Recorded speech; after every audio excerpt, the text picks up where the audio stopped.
چیز ہو اس کو دور کر دیا کرتے تھے۔ وہ جو صحابی آقا کریم کی بارگاہ میں حاضر ہوئے تو آقا کریم نے سخت ناراضگی کا اظہار کیا، لیکن انہیں ابھی یہ نہیں بتایا کس وجہ سے آقا کریم ناراض ہیں۔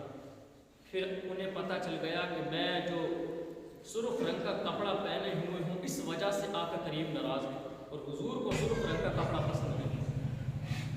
جب انہیں پتہ چل گیا تو وہ اپنے گھر گئے اور اپنے لباس کو اتارا اور تندور میں ڈال دیا۔ پھر وہ آقا کریم کی بارگاہ میں حاضر ہوئے تو آقا کریم نے فرمایا کہ وہ لباس کہاں جو ابھی تم پہنے ہوئے میرے پاس کھڑے تھے؟ کہا کہ حضور اس لباس کو میں نے جو ہے جلا کر رکھ دیا۔ کہا کہ کیوں؟ کہا کہ جو حضور آپ کو پسند نہ ہو اس کو میں پسند کروں، یہ تو اللہ اس کے رسول کے سخت خلاف ہے۔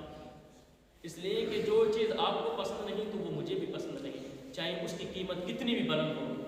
تو پھر آج ہمارا یہ دستور ہونا چاہیے کہ جو حضور کو پسند ہے وہ بھی ہم پسند کریں، اور اپنی عادت کو حضور کی عادت کی طرح ڈالیں۔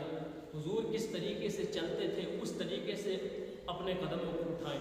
حضور کس طریقے سے دیکھتے تھے اس طریقے سے دیکھنے کی عادت بنائیں۔ حضور کس طریقے سے گفتگو کرتے اس طریقے سے گفتگو کرنے کی عادت بنائیں، کیونکہ آقا کریم صلی اللہ علیہ وسلم کے صحابہ نے جو کر دکھایا اور اپنی عادتوں کو بھی بدل ڈالا تو ہمارے لیے کوئی ایسی مشکل بات نہیں ہے۔ ہم بھی چاہیں گے تو ضرور حضور کے عشق میں ڈوب جائیں گے اور حضور کی طرح اپنی عادتیں بنا لیں گے۔ تو یہ حضور سے محبت کا اظہار ہے۔